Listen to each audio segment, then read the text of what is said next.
Saudara-saudari terkasih, apakah saudara sudah memulai hari ini dengan penuh sukacita dan mempunyai niat untuk berbuat baik meskipun kecil? Semoga Tuhan memberkati niat baik saudara. Hari ini saya ingin mengajak kita semua merenungkan tentang dua kualitas yang bisa membuat kita menjadi pribadi yang sungguh-sungguh berkualitas baik, pribadi yang sungguh-sungguh excellent. Dan dua kualitas itu adalah beriman dan sabar. Mengapa dengan dua kualitas ini, beriman dan sabar, kita bisa menjadi pribadi yang kualitasnya nomor satu?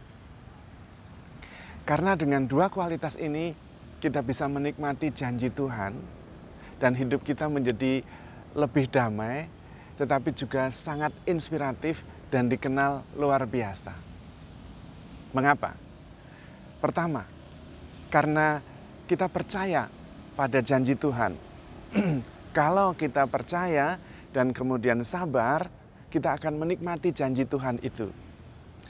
Namun, menikmati janji Tuhan itu tidak mudah. Dan karena itu kalau kita bisa percaya penuh dan sabar, kita sungguh-sungguh menjadi pribadi yang top quality, yang kualitasnya nomor satu, yang excellent. Seringkali yang terjadi adalah kita tidak percaya kepada janji Tuhan karena janji Tuhan itu seringkali tidak jelas. Atau bukan sebuah instruksi yang detail seperti SOP yang sudah jelas. Kalau kamu nanti percaya kepada saya, kamu pasti naik pangkat. Tidak. Atau kalau kamu percaya kepada saya, pasti bisnismu lancar. Tidak begitu janji Tuhan. Bukan sebuah instruksi yang detail dan jelas. Dan itu yang seringkali membuat kita sulit untuk percaya penuh kepada janji Tuhan. Janji Tuhan itu seperti kepada Bunda Maria. Misalnya, engkau akan melahirkan seorang anak. Dan anak itu akan disebut Raja Damai. Dia akan mengembalikan tahta Daud. Dan itu tidak jelas. Apa yang dimaksudkan tidak begitu jelas. Dan karena itu ketika menjalaninya Bunda Maria juga menjadi bingung. Karena dia berkembang seperti biasa, tumbuh seperti anak-anak yang lain, dan dia sungguh-sungguh nampak sebagai manusia, tidak ada tanda-tanda apapun juga. Bahkan sampai umur dewasa, 20 tahun lebih sebelum Yesus berkarya di depan umum. Manualnya tidak jelas, janji itu tidak berisi sebuah instruksi yang bisa diterapkan dengan segera. Bukan SOP yang sangat detail. Dan itu membuat orang menjadi sulit percaya kepada janji Tuhan. Sama juga janji kepada Abraham, keturunanmu nanti akan sebanyak bintang di langit. Tapi bagaimana itu tidak jelas. Karena istrinya sudah tua dan sudah mati haid, sehingga sulit bagi dia apa yang dimaksudkan. Apakah dia harus mengambil istri yang lain, lalu lahir dari keturunan Hagar? Dia tidak mengerti. Karena itu Abraham hanya percaya saja. Menjadi sulit bagi dia. Bagi kita juga seringkali seperti itu. Maka kalau kita bisa percaya kepada janji Tuhan, kita akan menjadi orang yang sungguh-sungguh kualitasnya nomor satu. Janji Tuhan yang terutama adalah Tuhan akan menemani kita sampai akhir zaman. Meskipun tidak jelas menemaninya kita bagaimana, tapi pokoknya Tuhan akan menemani kita. Tuhan adalah jalan kebenaran dan kehidupan. Bagaimana itu? Kita percaya saja. Tuhan datang untuk membawa hidup dan membawa hidup di dalam kepenuhannya. Bagaimana itu? Kita yang harus menemukannya sendiri. Yang penting harus percaya. Yang kedua adalah sabar. Seringkali kita tidak sabar. Apalagi kalau sudah lama, setahun, 2 tahun, janji itu tidak ada nampak tanda-tandanya. Waduh, kita sudah mulai benar nggak ya? Sudah janjinya tidak jelas, waktunya tidak tepat atau tidak sesuai yang kita inginkan, maka kemudian kita menjadi bingung. Kadang-kadang kemudian kita, ya sudahlah, mungkin saya keliru memahami janji Tuhan. Atau mungkin Tuhan lupa pada janjinya. Nah, itu yang menjadi masalah. Kurang percaya atau kemudian kita tidak sabar. Karena janji Tuhan seringkali juga tidak menyebut waktu tertentu. Jangka waktu tertentu, itu persoalannya. Kita diminta untuk tetap percaya dan tetap sabar. Santa Monica mendoakan pertobatan anaknya Santo Agustinus itu selama 30 tahun. Tentu perjalanan yang tidak singkat. 30 tahun tetap berharap dan tetap percaya.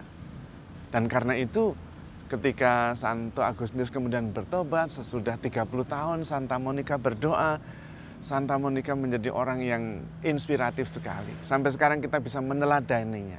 Bagaimana mungkin dia bisa begitu sabar, berdoa dan tidak melihat tanda-tanda sampai 30 tahun. Tetapi memang seperti apa yang dikatakan oleh Tuhan, ketoklah maka pintu akan dibukakan bagimu. Carilah maka engkau akan mendapat. Apakah cepat, apakah lama? Waktu Tuhan adalah waktu yang terbaik. Maka kita diminta untuk sabar dan tetap percaya bahwa waktu Tuhan yang terbaik. Bagian kita adalah percaya saja. Apakah kemudian kita menjadi lebih mudah kalau percaya dan sabar? Sebetulnya iya. Kalau kita punya iman kepada Tuhan, percaya kepada janji Tuhan, dan kemudian sabar menjalaninya, sabar terus berharap, kita seperti orang yang berenang tidak melawan arus, mengikuti arus, menyiasati arus, dan karena itu tidak berat. Karena ada janji Tuhan yang kita pegang, dan ada kepercayaan bahwa janji Tuhan cepat atau lambat akan dipenuhinya. Tuhan tidak pernah ingkar janji dan waktu Tuhan adalah waktu yang terbaik. Tetapi kalau kita tidak percaya kepada janji Tuhan dan kurang sabar, mencoba mencari jalan supaya janji Tuhan itu seperti yang kita pikirkan, waktu Tuhan itu seperti yang kita harapkan, kadang-kadang usaha kita sudah setengah mati, toh tetap juga tidak berhasil. Waktunya belum tiba. Kita seperti berenang, tetapi berenang melawan arus, tidak maju-maju. Maka dua kualitas ini mesti kita mohon kepada Tuhan. Supaya memang kita tetap terus percaya pada janji Tuhan. Kita tetap bisa berpegang pada janji Tuhan. Dan sabar dalam menjalani jalan berharap itu. Kita akan menikmati janji Tuhan dengan sukacita yang melimpah, dengan sukacita yang penuh. Dan sebetulnya itu bukan hanya berlaku untuk memegang dan mengharapkan janji Tuhan saja. Dalam hidup kita juga, orang-orang yang bisa memegang janji dan percaya pada janji adalah orang-orang yang berbahagia dan juga orang yang kualitasnya nomor satu.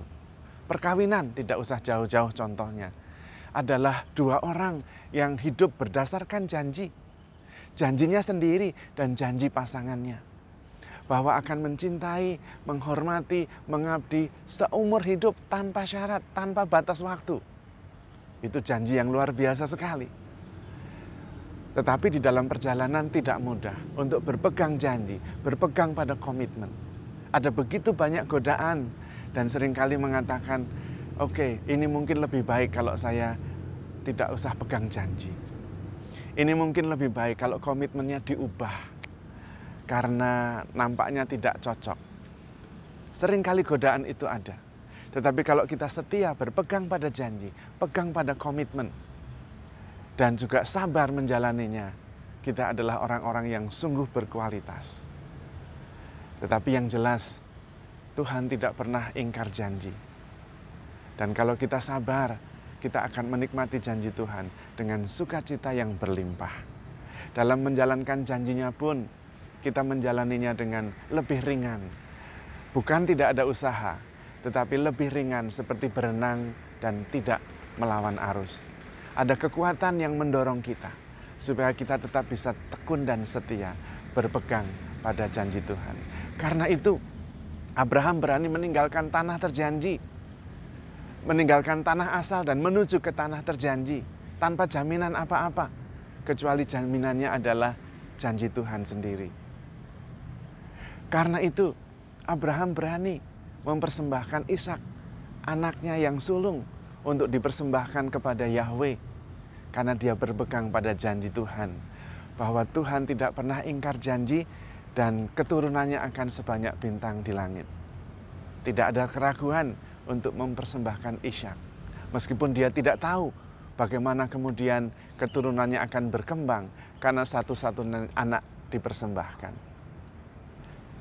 Saudara-saudari terkasih, itulah yang menjadi kekuatan kita. Kita bisa menjadi orang yang berkualitas, punya motivasi yang kuat kalau kita berpegang pada janji Tuhan dan sabar, tekun, mengharapkan dan melaksanakannya. Tuhan memberkati.